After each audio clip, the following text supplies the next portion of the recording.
السلام علیکم ناظرین، جادو کے بارے میں بات کریں گے۔ اسلام ہمیں ہر قسم کے شر اور شیطانی اثرات سے بچنے کی تعلیم دیتا ہے اور اللہ پر مکمل بھروسہ رکھنے کا حکم دیتا ہے۔ جادو انسان کی زندگی پر منفی اثر ڈالتا ہے، خون، رشتوں میں دوری اور ذہنی پریشانیاں۔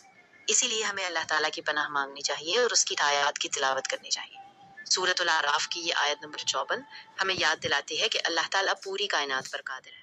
علماء فرماتے ہیں کہ آیت الکرسی، سورۃ الفلق اور سورۃ الناس کی تلاوت سے انسان کو سکون ملتا ہے۔ ہمیں چاہیے کہ ہم نماز کی پابندی کریں، گناہوں سے دور رہیں اور ہر مشکل وقت میں اللہ سے مدد مانگیں، کیونکہ اصل حفاظت صرف اللہ کے ہاتھ ہے۔ جادو ایک خطرناک اور گناہ کبیرہ عمل ہے جس کا ذکر قرآن پاک اور احادیث مبارکہ میں موجود ہے۔ اسلام ہمیں اللہ تعالیٰ پر بھروسہ کرنے اور ہر قسم کے شر سے اس کی پناہ مانگنے کی تعلیم دیتا ہے۔ جادو انسان کے دل، دماغ پر منفی اثر ڈال سکتا ہے۔ بعض لوگ حسد یا نفرت کے جذبات سے جادو کا سہارا لیتے ہیں، لیکن یہ عمل اللہ کی ناراضی کا سبب بنتا ہے۔ آیت سورۃ الاعراف کی آیت نمبر 54 ہے، جس میں اللہ تعالیٰ کی قدرت اور کائنات کا ذکر ہے۔ علماء فرماتے ہیں کہ قرآن کی تلاوت دل کو سکون دیتی ہے اور انسان کو شیطانی وسوسوں سے بچاتی ہے۔